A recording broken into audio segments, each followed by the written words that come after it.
ശ്രീനാരായണപുരത്തെ national ഹൈവേയുടെ നിർമ്മാണത്തിന്റെ ഭാഗമായി കനോലി കനാലിൽ ആരംഭിച്ചിട്ടുള്ള ഡ്രഡ്ജിംഗ് പരമ്പരാഗത മത്സ്യത്തൊഴിലാളികൾക്കും കക്കവാരൽ തൊഴിലാളികൾക്കും മത്സ്യക്കൂട് കൃഷി കർഷകർക്കും ഭീഷണിയാകുന്നു.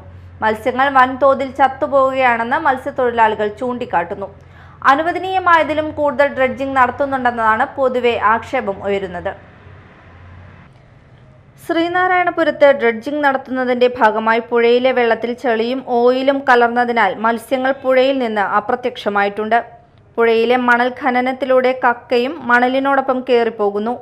കനോലി കനാലിൽ ഗ്രാമപഞ്ചായത്തിന്റെ അനുമതിയോടെ മത്സ്യക്കൂട് കൃഷി നടത്തിയവരുടെ മത്സ്യങ്ങൾ വൻതോതിൽ ചത്തുപോവുകയും പകരം പുതിയ കുഞ്ഞുങ്ങളെ നിക്ഷേപിക്കാൻ പറ്റാത്ത അവസ്ഥയുമുണ്ട്.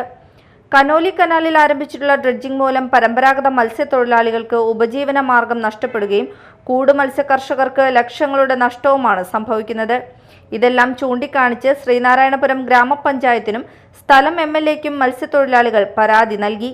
ഇതിന്റെ അടിസ്ഥാനത്തിൽ മത്സ്യത്തൊഴിലാളികളുടെ പ്രശ്നം അതീവ ഗൗരവമുള്ളതാണെന്നും ഇതിന് പരിഹാരമുണ്ടാവണമെന്നും സർക്കാർ അനുവദിച്ചിട്ടുള്ള അളവിൽ കൂടുതൽ ഡ്രഡ്ജിംഗ് നടത്തുന്നുണ്ടോ എന്ന് പരിശോധിക്കണമെന്നും ആവശ്യപ്പെട്ട് ജില്ലാ കളക്ടർ അർജുൻ പാണ്ഡ്യന് ET ടൈസൺ MLA കത്ത് നൽകിയിട്ടുണ്ട്. Media time, Kodungallur.